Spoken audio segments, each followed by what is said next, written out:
नमो बुद्धाय, जय भीम, जय भारत। मैं आपका दोस्त AK टांक और आप देख रहे हैं नेटिव साइबर। आज की वीडियो में हम आपको जलियांवाला बाग हत्याकांड की वो सच्चाई बताने वाले हैं जो आपने आज तक न सुनी होगी और न ही कहीं पढ़ी होगी।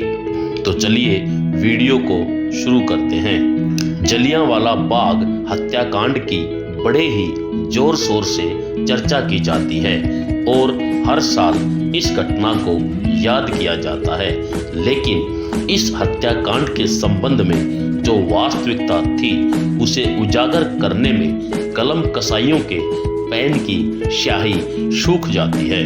ये ओछी मानसिकता वाले लेखक जानबूझकर इस हत्याकांड की वास्तविकता को दर्शाना नहीं चाहते हैं, क्योंकि 13 अप्रैल 1919 को जलियांवाला बाग में जो सभा हुई थी उसका आगाज करने वाले कोई ब्राह्मण, कोई क्षत्रिय और कोई वैश्य नहीं, बल्कि एक अछूत था और उस अछूत का नाम था नत्थू धोबी। हुआ यूं था कि प्रथम विश्व युद्ध जो 28 जुलाई 1914 से लेकर 11 नवंबर 1918 तक चला, उस समय भारत पर अंग्रेजों का शासन था और अंग्रेजों की फौज में पंजाब के कुछ अछूत जाति के युवा भी सिपाही के तौर पर भर्ती थे। इसलिए इन अछूत सिपाहियों ने प्रथम विश्व युद्ध में अंग्रेजों की तरफ से ये जंग लड़ी थी। जब ये अछूत सिपाही जंग के मैदान में अपनी जान पर खेल रहे थे तो इनकी सलामती के लिए इनके परिवार वालों ने स्वर्ण मंदिर साहिब के दर्शन करने की मन्नत मांगी थी। अतः जब युद्ध खत्म हुआ और ये अछूत सिपाही सही सलामत अपने अपने घरों को लौटे तो वादे के अनुसार वे अपने स्वर्ण मंदिर साहिब के दर्शन करने और अपनी मन्नत को पूरा करने के लिए जब मंदिर में प्रवेश करने लगे तो कुछ ओछी मानसिकता वाले लोगों ने उन्हें मंदिर परिसर में घुसने नहीं दिया और जातिगत आधार पर गालियां देकर अभद्र टिप्पणियां की।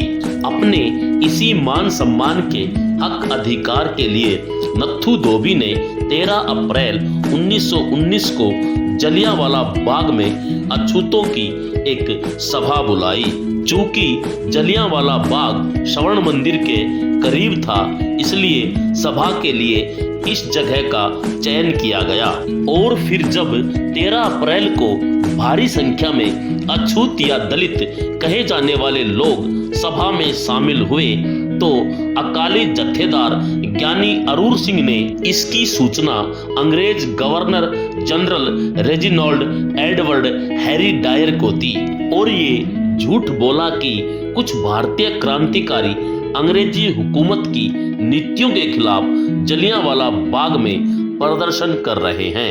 ये सूचना पाते ही अंग्रेजी गवर्नर जनरल हैरी डायर बिना सच्चाई का पता लगाए अपने 90 राइफलधारी अंग्रेज सिपाहियों को लेकर वहां पहुंच गया।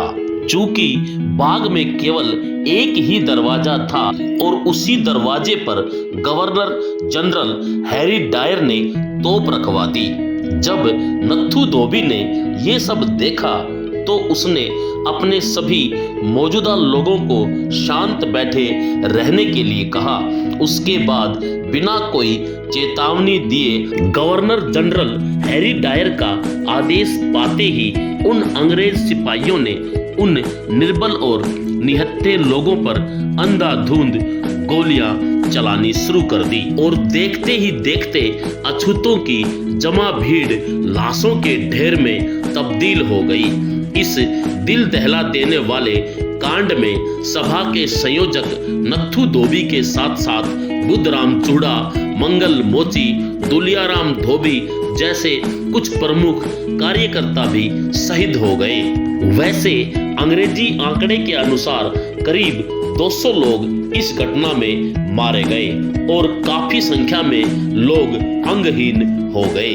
तो ये थी जलियांवाला बाग हत्याकांड की सच्चाई और वास्तविकता, चूंकि मरने वाले अछूत थे और मरवाने वाले ओछी मानसिकता वाले उच्च वर्ग के ज्ञानी अरूर सिंह थे। इसलिए आज तक कलम कसाइयों ने जलियांवाला बाग हत्याकांड की सच्चाई को उजागर नहीं किया। तो वीडियो को यहीं पर खत्म करते हैं और आपसे अनुरोध करते हैं कि अगर आपको ये कंटेंट अच्छा लगा हो तो वीडियो को लाइक जरूर करें, और अगर आप चैनल पर नए हो तो चैनल को सब्सक्राइब करें, ताकि हमारी अगली वीडियो सही समय पर आपके पास पहुंच जाए। नमो बुद्धाय। जय भीम, जय भारत।